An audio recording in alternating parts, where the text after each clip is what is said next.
Halo Sobat Daya, ketemu lagi nih di modul pelatihan online daya.id. Sobat Daya pastinya pengen dong produktivitas dalam bekerjanya terus meningkat sepanjang waktu. Nah pastinya banyak hal yang diperlukan untuk mendukung produktivitas itu. Salah satunya adalah psychological safety in workplace. Apa sih psychological safety in workplace itu? Nah untuk tahu lebih lanjut, yuk kita ikuti penuturannya oleh expert daya.id kita, Mbak Haura. Mbak Haura, apa sih yang bisa membuat sebuah tim benar-benar berkembang di tempat kerjanya?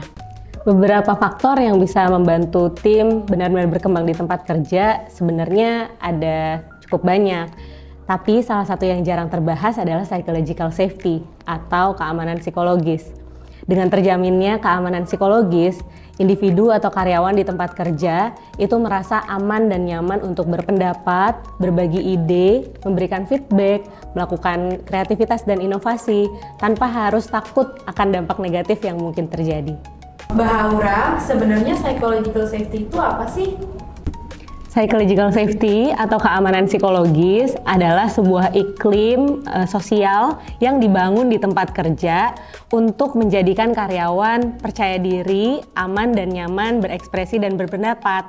Kalau psychological safety ini dijalankan, nanti tim kerjanya akan membangun komunikasi terbuka dan jadi saling percaya untuk bisa menyampaikan berbagai ide-idenya. Supaya bisa terwujud, bagaimana sih Mbak perbedaan peran antara karyawan, pemimpin, dan perusahaan? Oke, kita bahas satu-satu ya, mulai dari karyawannya. Kita sebagai karyawan, kalau mendapatkan instruksi nih dari atasan, pertama kita mendengarkan dulu secara aktif apa yang sebenarnya harus dilakukan. Kedua, coba kita kritisi, analisis, dan lakukan yang terbaik yang kita bisa. Ketiga, jangan menutup masukan. Kalau perlu kita minta masukan dari para rekan kerja dan hargai setiap perbedaan pendapat yang ada. Keempat, kalau kita ingin lakukan perubahan, meskipun itu hanya kecil, lakukanlah. Gak perlu takut, karena sekecil apapun perubahan itu, pasti itu bermanfaat. Yang kedua, bagi pemimpin. Pemimpin itu penting banget di sini posisinya. Dia harus bisa menjadi orang yang memotivasi setiap karyawannya untuk mau memberikan masukan atau ide-ide terbaik. Kalau ada tim kita yang malu-malu nih, kalau perlu kita yang nyolek duluan. Apa pendapatnya? Kemudian yang kedua, perlu jadi contoh yang baik di dalam tim. Gimana sih caranya menerima perbedaan pendapat? Gimana sih caranya melakukan hal-hal yang extra mile, yang tidak biasa? Yang ketiga, apresiasi.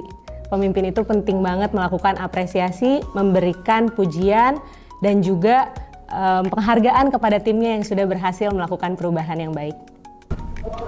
Yang terakhir di level perusahaan, itu perannya adalah pertama membuat pelatihan terkait dengan psychological safety supaya para karyawannya paham bagaimana menerapkan keamanan psikologis. Yang kedua, juga membangun kanal-kanal yang aman untuk menyampaikan pendapat, baik itu masukan ataupun aduan. Istilahnya whistleblowing system kalau ada yang pernah dengar. Yang ketiga, membangun iklim atau budaya belajar untuk seluruh karyawan sehingga kita semua berada di learning zone, yaitu orang-orang yang mau menerapkan setiap pembelajarannya untuk melakukan inovasi terbaik.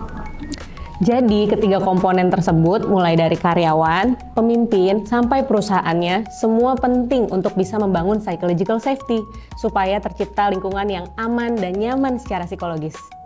Wah, berarti penting banget ya Mbak menciptakan tempat kerja yang aman dan nyaman agar kita berkembang bersama. Bener banget, dengan menerapkan psychological safety, kita tidak hanya membuat keputusan-keputusan menjadi lebih baik, tapi juga kita sekaligus meningkatkan kinerja, efektivitas tim, kolaborasi, yang akan berdampak lebih besar pada performa organisasi. Nah, kalau di tempat kerja kamu gimana? Sudah aman belum secara psikologis? Yuk, terus tingkatkan bersama-sama. Nah, kalau Sobat Daya masih punya pertanyaan terkait psychological safety, permasalahan di tempat kerja, ataupun kesehatan mental karyawan, bisa gunakan fitur Tanya Ahli di daya.id dan cari namaku ya, Salid Sahaura. Sampai ketemu di video berikutnya.